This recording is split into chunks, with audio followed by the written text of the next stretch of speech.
एक बूढ़ी जो दादी का इकलौता सहारा, रो रो पीट पीट करके बहुत बुरा हाल।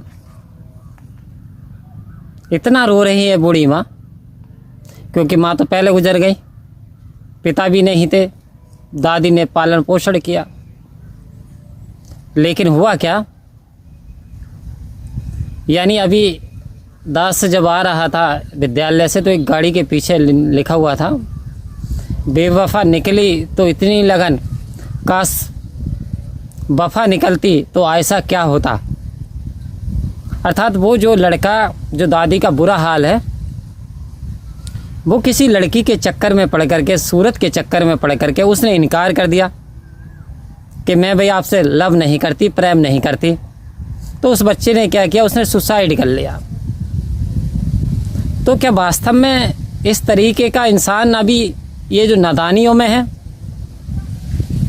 कि ये जो अस्थाई है, इसके पीछे उसने सुसाइड कर लिया।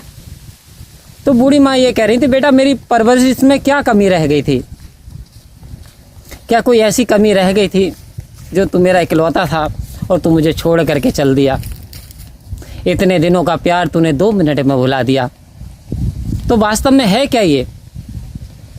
इधर विलियम शेक्सपियर कह रहे हैं ये प्यार नहीं है सच्चा, कि love is not love which altars when it alteration find. ये प्यार कैसा प्यार है जो परिवर्तन के साथ परिवर्तित हो जाए। कभी आपसे कहते हैं कि हम जीवन भर के साथी हैं, और जैसे हवा चलती है कोई आपसे बेहतर मिल जाता है तो आपको अलविदा कह देते हैं। तो ये कैसा प्यार है? और इधर संत महात्मा बता रहे हैं कि प्यार करना है तो ऐसा कर जैसे कि मिस्री प्यार करती है पानी से। आओ संत महात्माओं, प्यार करना है तो ऐसा प्यार कर जैसा पानी और दूध का। दूध में जितना पानी डालो, दूध अपने अंदर समा लेता है। दूध में पानी डालने के उपरांत कोई ये नहीं कहता कि दूध नहीं है दूर से, बट यदि आप पहचान करेंगे तो हाँ ये कह सकते हैं कि दूध के अंदर पानी, अर्थात पानी ने दूध को संभाल लिया। यानी यूं कहे कि दूध ने पानी को संभाल लिया, दोनों एक मिक हो गए। तो कह रहे प्यार करना है, सतगुरु कह रहे हैं तो प्यार ऐसा करो जो कि आपका जन्म जन्मांतरों तक साथ ना छोड़े, हर मोड़, हर वक्त, हर समय, हर परिस्थिति में। तो ये जो प्यार है, यदि वास्तव में इस आत्मा का प्यार परमात्मा के साथ हो जाता है तो हम ऐसी कंडीशनों से बच जाते हैं। क्योंकि ये गुड अच्छी नहीं, आदत नहीं है, ये सही नहीं है, ये तो शारीरिक दिखावा है, आकर्षण है। कुछ समय के बाद ये आकर्षण भी दूर हो जाता है। आप कभी अपनी बचपन की देखें, फोटो जमाने की देखें, और फिर आप यदि बुढ़ापे की तस्वीर देखेंगे तो आप कहेंगे क्या ये मैं हूँ?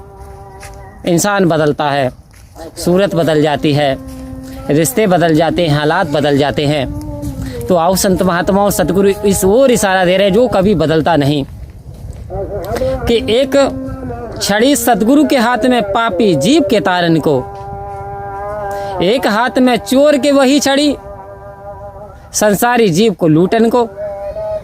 कह रहे यही छड़ी यदि चोर को मिल जाती है तो चोर दुनिया में कोहराम मचाता, लूटता पाटता है, लोगों को मारता है। लेकिन ये जो छड़ी है ये सतगुरु के हाथ में, तो सतगुरु तार देते हैं इस पापी जीव को भी। वास्तव में एक मर्तबा का जिक्र है कि एक बार एक भीड़ एक महिला के पीछे पत्थर उठा करके दौड़ रही थी, मारो पीटो ये पापनी है।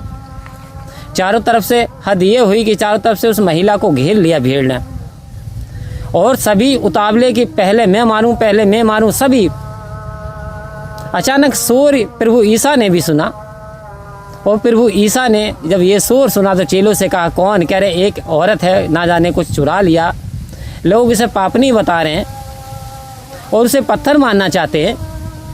ये सुन करके वो भीड़ के समक्ष गए, पास में गए, और भीड़ से कहा भाई क्या करना चाहते हो? कह रहे जी ये पापनी है, इसने पाप किया है, हम इसकी पत्थर से मार मार के हत्या कर देंगे। बोले अच्छा। कहते ठीक है जी कर देना हत्या, पापनी है तो कर देना हत्या, परंतु मेरी एक बात सुन लीजिए। बोले क्या बताइए? कह रहे जी पहला पत्थर वो मारेगा इस महिला के जिसने अपने जीवन में कभी कोई पाप नहीं किया हो, कभी कोई बैड कर्म नहीं किया हो, कभी कोई दुष्कर्म नहीं किया हो, कभी कोई बैड हैबिट्स नहीं की हो, पहला पत्थर वो मारे। अब सभी के सर नीचे को झुक गए, सब ने अपने अपने अतीत में झांका तो किसी ने चोरी, किसी ने गाली, किसी ने पर स्त्री पर नज़र डाली, ना जाने अनगिनत व्यवहार उन्होंने ऐसे असभ्य डिज एक्टिविटीज़ उनकी थी कि शर्म से नीचे को सर झुक गया। तो यहाँ सतगुरु इशारा दे रहे कि हमें किसी भी दूसरे पे छींटा कसी भी नहीं करनी, हमें किसी की दूसरे की बुराइयां नहीं करनी, हमें उन बुराइयों में लिप्त नहीं होना है, बल्कि अपने आप को बचाना है। क्योंकि कह रहे हैं समाज का प्रत्येक नागरिक यदि समाज को नहीं सुधार सकता तो केवल अपने आप को सुधार ले। हर नागरिक यदि अपने आप को सुधार ले तो पूरा समाज सुधर जाता है, परंतु यदि दूसरे को सुधारने की कोशिश करता है तो उससे वो काम नहीं हो पाता। तो वास्तव में आज सतगुरु ने बड़ी कृपा करके हमें अनोखी दात, ये प्यारी, ये लवली, ये निरंकार, ये टन्नल सत्ता हमारे समक्ष प्रकट कर दी। आओ संत महात्माओं, अब एक डली मिश्री की लेके हमने पानी के अंदर डाल दी, और मिश्री को कुछ समय के बाद हम पानी के अंदर से निकाल लें, लेकिन मिश्री तो नाम नहीं ले रही। मिश्री तो एकमिक हो गई, यानी खो गई, जल के अंदर घुल गई। वहीं यदि हम एक पत्थर पानी के अंदर डालें तो वास्तव में वो पत्थर निकल आता है, गीला कुछ समय के लिए फिर सूख जाता है। तो कह रहे ऐसी भक्ति नहीं करनी, भक्ति ऐसी करनी है जैसे मिश्री जल के अंदर समाहित हो गई। जैसे कि मीराबाई ने पायो जी मैंने नाम रतन धन पायो, वस्तु दी अमोलक गुरु ने कर कृपा अपनायो, पायो री सकी मैंने नाम रतन धन पायो। आओ संत महात्माओं, कि मीरा की तो पीर मिटेगी जब वैद समलिया होए, मैं तो प्रेम दिवाड़ी मेरा दर्द न जाने कोई।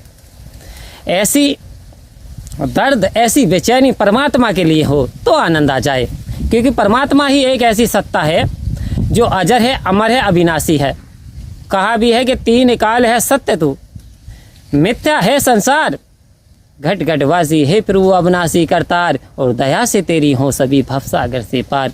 हे परमपिता परमात्मा, आपकी कृपा से ये सारे जीव जगत के प्राणी भवसागर को तर जाते हैं, पार हो जाते हैं, बट आपकी कृपा चाहिए। तो यही अरदास करें, सतगुरु हमको तुम्हारी मेहरबानी चाहिए, खुश रहे हरदम वही तो जिंदगानी चाहिए, और तेरे चमन की एक अली ये मेरे दाता मुस्कुरानी चाहिए।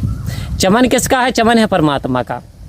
यानी गार्डनर कौन है? गार्डनर है। माली कौन है? माली है परमात्मा। सारी रचनाएं परमात्मा की है।